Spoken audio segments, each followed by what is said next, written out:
Have you ever wondered what creatures in the Fallout universe are the most effective? Today we will be looking at which creatures are more dangerous, the naturally mutated ones who developed from radiation, or the ones humans decided to make on their own. We will do 5 head-to-head matchups to see how these creatures compare. If you enjoy Fallout lore and deep creature breakdowns, consider subscribing. It helps support the channel. Now let's get into the first matchup.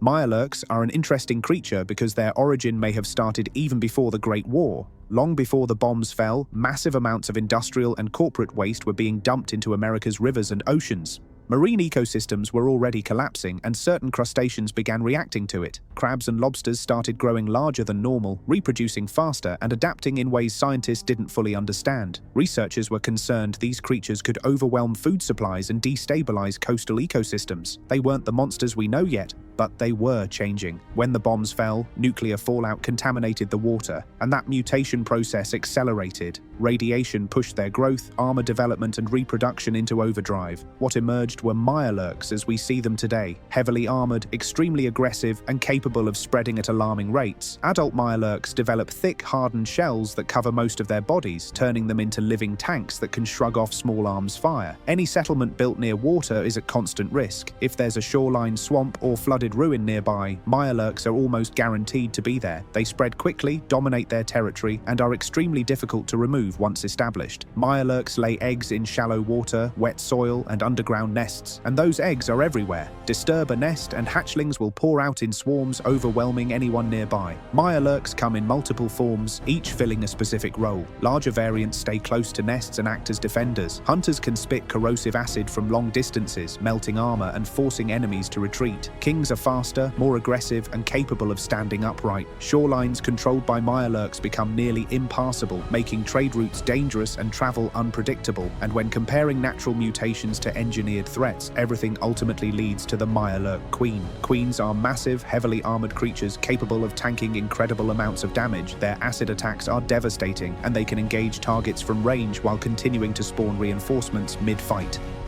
Up against the Mirelurks, we have one of humanity's greatest mistakes.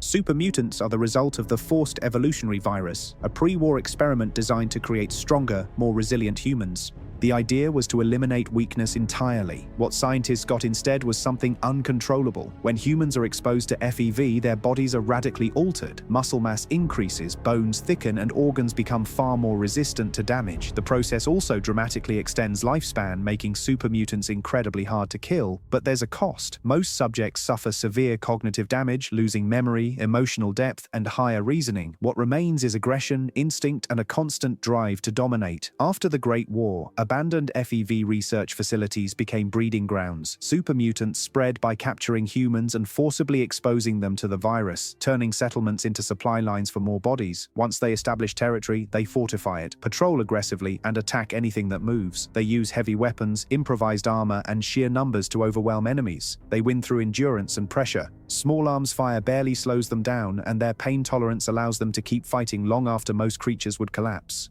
Over time, the strongest mutants rise to leadership roles, enforcing dominance through brutality. Most super mutants stop mutating after a short time, however some continue mutating for much longer. After decades of continued mutation, certain individuals grow far beyond normal limits. Their bodies continue expanding, muscles and bones thickening until they become behemoths. These creatures are massive, towering over buildings, and function more like living siege engines than soldiers. Behemoths trade coordination for raw destruction. They rip chunks of concrete from the ground, smash through fortifications, and crush anything in their path. Conventional weapons do almost nothing to slow them down. Entire squads can be wiped out in seconds simply by being in the wrong place. A direct head-to-head fight between a Mirelurk Queen and a super mutant behemoth would be extremely close. Both are heavily armored, capable of devastating damage, and able to overwhelm opponents through sheer force. However, the edge goes to the behemoth. Unlike the queen, behemoths retain a degree of intelligence, allowing them to use tools, terrain, and improvised weapons. That combination of raw power and limited tactical thinking gives them the advantage in a prolonged fight. Our next natural creature is the Radscorpion. Radscorpions are one of the most widespread and dangerous results of radiation-driven mutation in the wasteland. Before the Great War, they were ordinary desert scorpions living in arid regions of the American Southwest. Even then, scorpions were already efficient predators, built for ambush, venom delivery, and survival in extreme conditions. When nuclear fallout spread across the land, radiation pushed those traits far beyond anything nature intended. Radscorpions grew massively in size, their exoskeletons thickening into heavy armor capable of deflecting small arms fire. Their claws became strong enough to crush bone, and their venom evolved into something far more lethal than anything seen before the war. What truly makes Radscorpions dangerous is how they hunt. They spend much of their time underground, burrowing through sand, dirt, and even concrete, using vibrations to track prey above them. When they attack, it's sudden and violent, bursting from beneath the ground before victims have time to react. Settlements built in deserts, ruins, or dry riverbeds are especially vulnerable, as Radscorpions can emerge directly inside defensive perimeters. They don't need large numbers to be effective. A single Radscorpion can wipe out travelers, caravans, or guards with a well-timed ambush. Their ability to disappear back underground after striking makes them incredibly difficult to track or eliminate. Over time, Radscorpions have adapted to nearly every harsh environment the wasteland can offer, turning entire regions into hunting grounds where safety is never guaranteed. Up against the Radscorpions are Centaurs. Centaurs are the result of early forced evolutionary virus experiments where multiple human and animal subjects were exposed to FEV simultaneously. Instead of producing stronger soldiers, the virus fused bodies together into unstable, grotesque organisms. Unlike super mutants, Centaurs are a complete failure of control. Their bodies are malformed, asymmetrical, and constantly deteriorating. Limbs are twisted or partially absorbed, organs are exposed, and movement is awkward but relentless. Despite their appearance, Centaurs are surprisingly durable. Their mutated flesh can absorb a large amount of damage, allowing them to keep advancing even after taking hits that would drop most creatures. What makes Centaurs dangerous isn't intelligence, it's unpredictability. They don't follow tactics, retreat, or coordinate. They charge directly at enemies, ignoring pain and injury. Many Centaurs can spit corrosive acid from a distance, forcing opponents to move or risk severe damage. In close quarters, they lash out wildly, overwhelming targets through sheer persistence rather than skill. Centaurs are often found near super mutant territory, either roaming freely or being driven forward like living weapons. They don't require leadership, supplies, or strategy. Once released, they simply move toward noise, movement, or living targets. This makes them especially dangerous in ruins, tunnels, and confined spaces where escape options are limited. They represent the worst outcome of human experimentation, creatures that cannot be reasoned with, controlled, or easily put down. In this matchup, I give the edge to the Radscorpions. Their ability to burrow and ambush from below gives them a clear victory over the Centaurs. Our next up natural creature is the fog crawler. Fog crawlers are among the most physically imposing predators to ever emerge from the wasteland. Before the Great War, they are believed to have originated from deep-sea crustaceans living off the coast of Maine. Even before mutation, these creatures were built for pressure, armor, and survival in hostile environments. When nuclear fallout and the radioactive fog of Far Harbor contaminated the coastline, that resilience was pushed to an extreme. Fog crawlers grew to enormous sizes, developing massive armored shells that cover nearly their entire bodies. Their limbs thickened into powerful bladed weapons capable of tearing through steel, concrete, and power armor. Unlike many mutated creatures, fog crawlers didn't just become aggressive, they became incredibly durable. Their armor can absorb tremendous punishment, allowing them to keep advancing even while under heavy fire. What makes fog crawlers especially dangerous is their combination of size and persistence. Fog crawlers push forward, soaking up damage until whatever they're facing runs out of ammunition, cover, or options. They rely on brute strength and overwhelming force, crushing enemies at close range with devastating blows. Fog crawlers are almost exclusively found in the dense fog of Far Harbor, where visibility is limited and escape routes are scarce. The fog works in their favor, hiding their approach and turning every encounter into a test of endurance. Once a fog crawler has locked onto a target, disengaging becomes nearly impossible. Unlike creatures that rely on ambush or numbers, fog crawlers dominate through sheer physical superiority. They don't retreat, they don't reposition, and they don't hesitate. They advance until the threat is removed, or until nothing is left standing.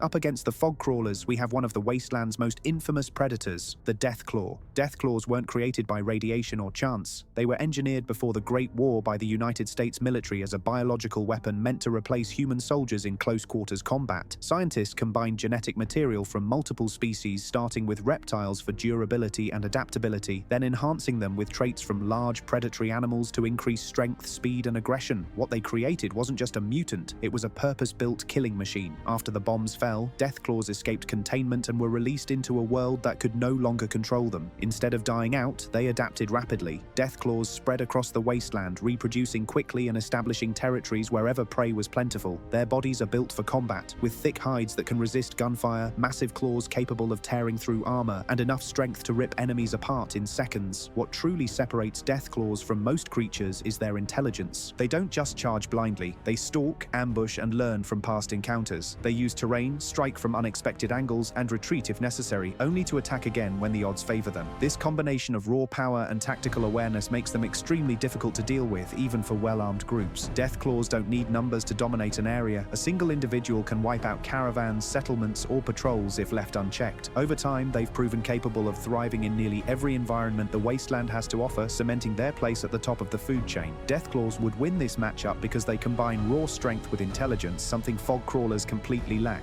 While fog crawlers rely on armor and reach, Deathclaws can adapt mid-fight, target weak points, and use terrain to avoid prolonged frontal engagements. That ability to think, reposition, and strike decisively gives Deathclaws the edge in a one-on-one encounter. Up next, we have one of the wasteland's most persistent threats: ghouls. Ghouls were once ordinary humans who survived extreme levels of radiation exposure during and after the Great War.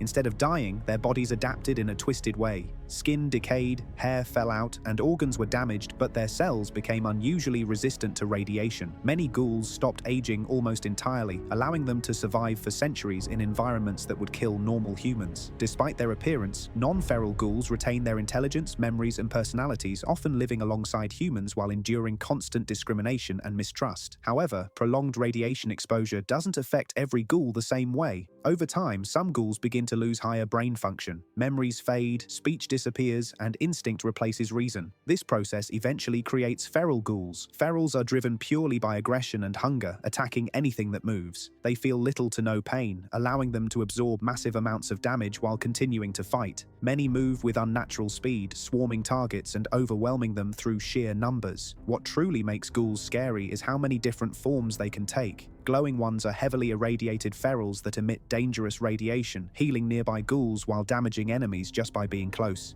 Ghoul reavers and roamers are tougher, faster variants capable of soaking up damage and closing distance quickly. Some ghouls even regenerate during combat, making prolonged engagements extremely dangerous. Ghouls thrive in environments saturated with radiation: subways, ruins, collapsed buildings, and reactor sites, places where most enemies weaken over time. In a direct encounter, a pack of feral ghouls is overwhelming more often than not. Up against the ghouls are synths, a threat created not by radiation but by deliberate design. Synths are artificial humans developed by the Institute as tools to reclaim control over the wasteland. Early generations were crude machines, built with exposed metal frames and simple programming, designed for labor and combat. Over time, the Institute refined the process, creating Generation 2 synths that moved and fought more like humans, and eventually Generation 3 synths that were nearly indistinguishable from the real thing. Unlike most wasteland creatures, synths are purpose-built for efficiency. They don't feel fear, exhaustion, or hesitation. Their bodies are reinforced with synthetic components that allow them to absorb damage that would cripple a human, and they can continue fighting even after sustaining severe injuries. Equipped with energy weapons and coordinated combat protocols, synths operate with discipline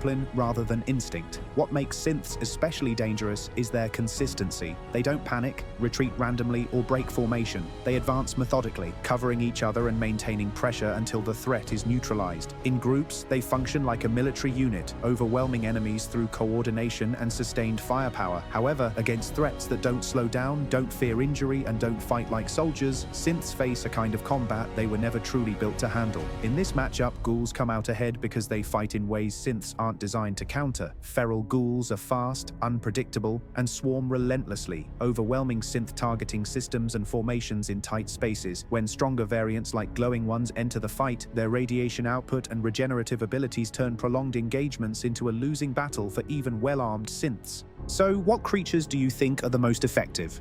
Let me know in the comments below, and be sure to like the video and subscribe if you aren't already. Thanks for watching, see you next time.